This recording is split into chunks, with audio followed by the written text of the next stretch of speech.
spend so much energy optimizing everything, our careers, our health, our finances, but arguably the one thing that really determines the quality of our entire lives is the quality of our relationship. It really is. So today, that's what we're diving into.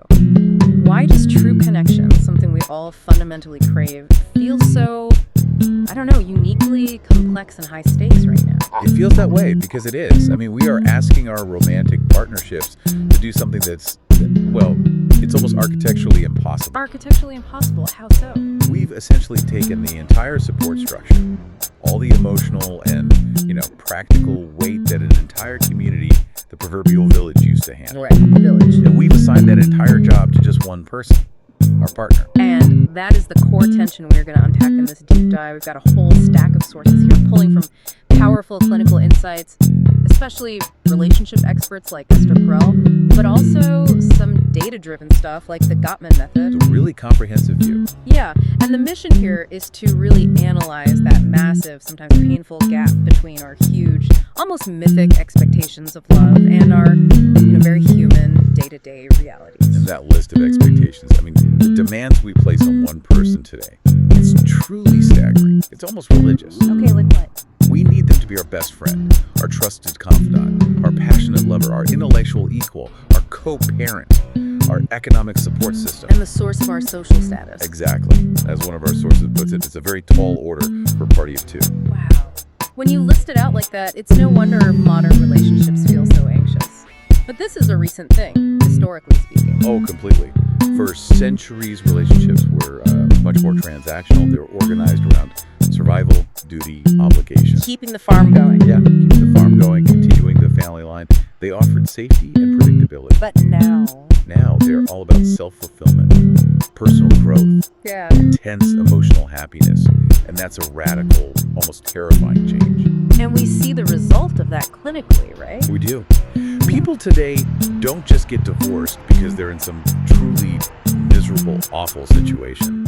They divorce because they have this nagging feeling that they can be happier, that their potential is somehow being limited. The bar is it's higher than it has ever been in human history. Okay, so let's unpack how that cultural shift feeds right into what therapists call the myth of the one. This idea that we're all raised on, from movies and stories. The Hollywood narrative. Exactly. That if you just find your soulmate, the relationship should just work. It should be effortless, no intention needed. It encourages a kind of magical thinking, doesn't it? Yeah. If the relationship hits any turbulence, the immediate conclusion is, I must not have found the right person yet. Which connects to this consumer mentality that sort of seeped into our love life. It has completely infiltrated us. We start viewing potential partners and honestly, even ourselves, like products on a constantly updated digital shelf. So we're just constantly evaluating. Constantly. You're always asking, is this the best product available? Am I getting the best return on my emotional investment here? And that creates this deep exhaustion you feel on dating apps, or even when you're in a relationship. That feeling of always having to sell yourself. Yes. You're always looking, selling, proving your worth, and comparing. And mature love. It should be the moment that evaluation stops, the moment you finally feel relational peace. That's a really powerful way to put it. So what's the alternative? The more intentional approach? It's a total reframe. You have to stop worrying about finding the right person and start focusing on becoming the right partner. It's a subtle but huge shift. It's essential. Instead of looking for some mythical person who's going to check every single one of those impossible boxes we listed, right. You choose a person you can imagine, as one source says, writing a story with that will entail edits and revisions. You choose the person you want to go to war with, metaphorically, because you share a fundamental mission, core values, even if the chemistry isn't always at 100%. And that choice, that intentionality, it has to be active. It's not just sitting back and waiting for love to happen to you. That's it, exactly. Intentionality means being deliberate, being active, every single day. Think about it. We are so brilliant at showing up at work, right? We're animated, engaged, interested. We use our best energy to solve problems. We can't expect desire to thrive at home if we're only bringing our exhausted leftovers.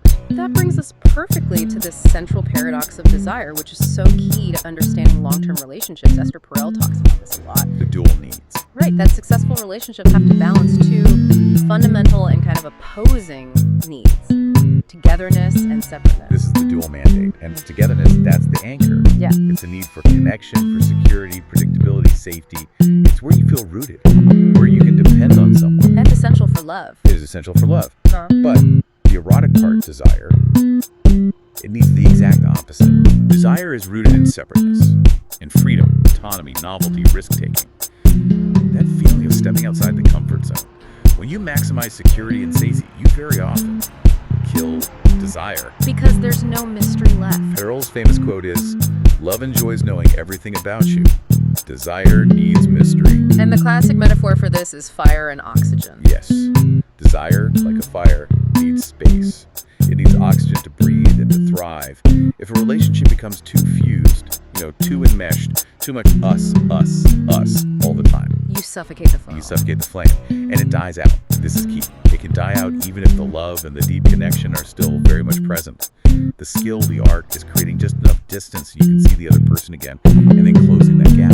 And our sources give some really specific, almost counterintuitive triggers for what actually sparks that eroticism. It's not what you might think. Yeah, it's not. The first one is fascinating. Seeing your partner in the gaze of others. Yes. It's that moment you recognize they don't belong to you. When you see someone else laugh at their joke or admire their confidence at a party, you're reminded that this is a separate, desirable person who is choosing to be with you. It breaks that sense of ownership that security can sometimes create. Which leads right into the second trigger, which is seeing your partner in their element. Oh, absolutely. When they are just radiant, confident, fully self-expressed, playing their sport, giving a presentation, totally lost in their passion. That vitality, it's incredibly attractive. It reminds you that you're with a whole person who has a life beyond just you. And the third one, which I think is so important, is shared humor. Don't ever underestimate humor. It's such a deep form of complicity. It's creating a shared reality that just instantly validates the connection. So love needs safety, desire needs risk. But what happens when that tension in that necessary space creates friction? How do we handle conflict when it inevitably shows up? Because it is inevitable.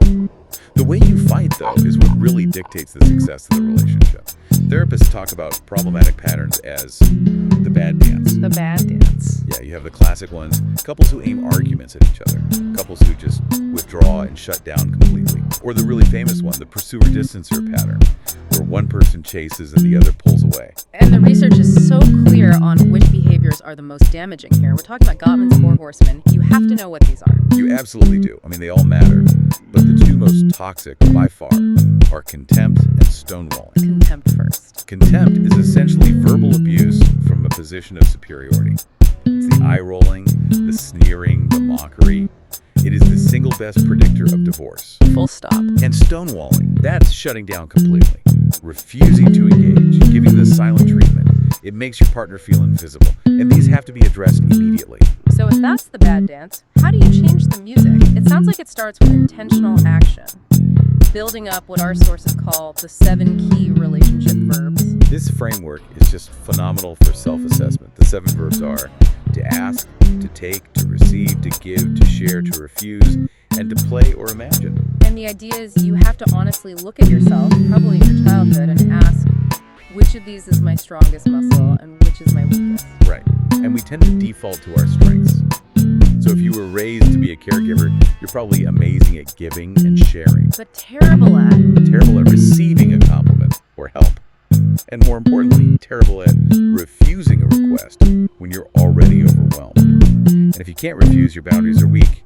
And that eventually leads to resentment, which is a total desire killer. The work is to develop the weakest muscle, not just keep flexing the strong one. And beyond those big verbs, what about the simple, everyday stuff? The little actions that show respect. Basic courtesy. This is the canary in the coal mine for whether you're taking your partner for granted. What's we talking about? The simple words, please, thank you, excuse me, I'm sorry. When those go missing, when you stop saying thank you for the coffee they make you every morning, it's a flashing red light. It means you're starting to treat your partner like an appliance, not like a person you chose. Let's get really practical for a second. Concrete communication strategies. Okay, active listening is number 1, and that means fully focus. Put the phone down and actually paraphrase back what you hear them say. Unplug to reconnect. Yes.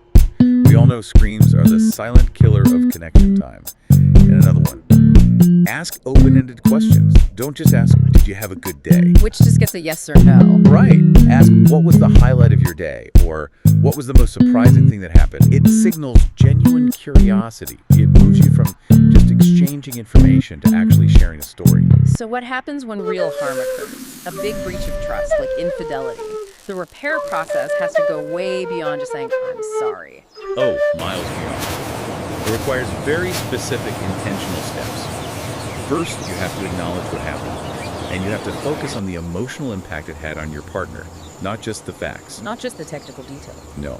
Second, you have to show genuine remorse, genuine guilt, not just regret that you got caught. And third, you have to show value. You have to demonstrate that the relationship that your partner truly matters to you. But there's another step for true healing, isn't there? Moving beyond just fixing what was broken. The idea of erotic recovery. This is the critical move, is moving from repair to growth. Erotic recovery means you are deliberately creating new experiences. You're injecting play, risk, and curiosity back into the relationship story. So not just a boring, obligatory date night. No, it's doing something new, something outside your shared comfort zone, so you can see each other in a new light. It demonstrates that the relationship can become something new and vibrant, not just a fragile version of what was broken. And there's a powerful line in the research. Apology is a dyadic experience, but forgiveness is freedom. The injured person decides when to grant that freedom. Finally, let's talk about what mature love really looks like. It seems to require embracing complexity, specifically the challenging ideas of dependence and ambivalence. Yeah, culturally, we are obsessed with being totally independent. But in a real relationship, dependence is a core ingredient of connection. We choose to need each other. But that creates anxiety. It creates terrific anxiety, as one source calls it, because the person we trust to give us that security also holds the terrifying power to take it away, to abandon us. That anxiety is just part of the deal. So if deep connection means accepting anxiety, how do we handle that overwhelming mix of feelings that comes with sharing a life? By understanding that relational ambivalence is actually the hallmark of maturity. You have to be able to integrate contradictory feelings. You can love your partner intensely and also, in a moment, feel intense frustration or even hate when they let you down. Both can be true at the same time? Both can be true. You can feel excitement and fear, boredom and aliveness, all at once.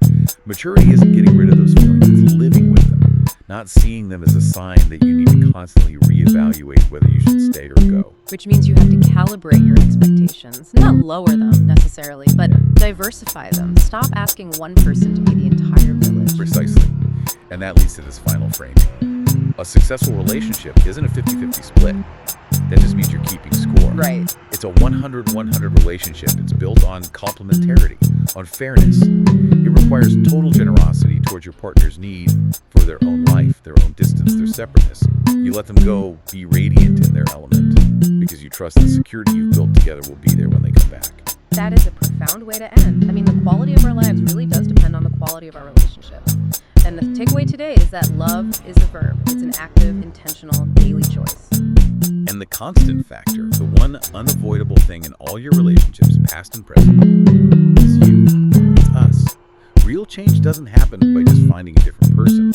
It happens when you are willing to confront your own self-work and honestly develop these new interpersonal skills, not just waiting for some perfect partner to come along and create happiness for you. So let's leave you with a final thought for the week. It links your past to your present habits. We talked about those 7 relationship verbs: to ask, to take, to receive, to refuse. Think about your family legacy. Ask yourself this: were you primarily raised for autonomy, to stand on your own 2 feet, or were you raised for loyalty, to prioritize the needs above your own? And how does that core programming affect the patterns you're willing to ask, take, receive? And maybe just consider which of those 7 muscles you most need to work on this week to grow your connection.